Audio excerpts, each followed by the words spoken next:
Hi all, welcome to your weekly installment of A Few Minutes with Mark. I'm sure it's always on your radar screen about what's happening in my world, namely the real estate world, and here you have it.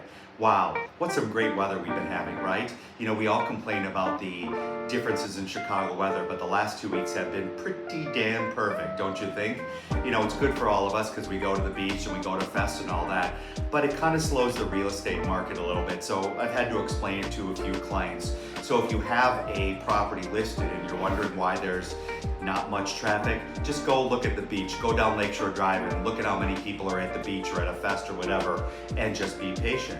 For buyers, there's certainly a bright side. Why? You know, we've been involved in a lot of multiple offers again this year, highest and best, and I've been more a therapist than, you know, since the bust, I guess. And I just have to tell people, hang in there. When it's right, fate will bring us something, and you just have to hang in there. So now is a good time. While all your little friends are at the beach and they're not paying attention to what's coming on the market, you should have your realtor finding you a place, and hopefully I won't have to deliver that message, oh, we want the highest and best by 5 o'clock tomorrow. And then we do our best bribery sort of scheme. So that's the good news. You know, I watch rates super closely right now. Rates 6.925%. Now for some of you youngsters, you think that's high, and I've heard this, but for us oldies, that's actually pretty average. Keep in mind, what is the rate on your rental? It's 100%, right? You're getting nothing for that. And when you do own a place, part of every payment you have, part of it goes to principal, which is sort of like forced savings. Then you also get appreciation, and you get tax benefits. Speaking of appreciation, from Cranes this week, Chicago leads the nation in home price growth at last. Oh my God, it's like a gift from above. I constantly tell you, Chicago is such a super value compared to other cities of the same size. New York, Miami, San Fran, LA. My God, where in any one of those four cities can you find a one-bedroom condo at $200,000? You can't, but you can in Chicago. Super overlooked market. You know I'm a huge advocate of Chicago, and this is one of the reasons. You can afford to live in a big city with public transportation and sports and arts. And by the way, in New York, when I lived there, we had to take an hour train ride out to the Hamptons. But now I go across the street. The Hamptons are better known as Lincoln Park and across Lakeshore Drive. Speaking of that, I'm a little melancholy today. I'm sure you're wondering why. Two of my clients, we sold their place recently in Andersonville.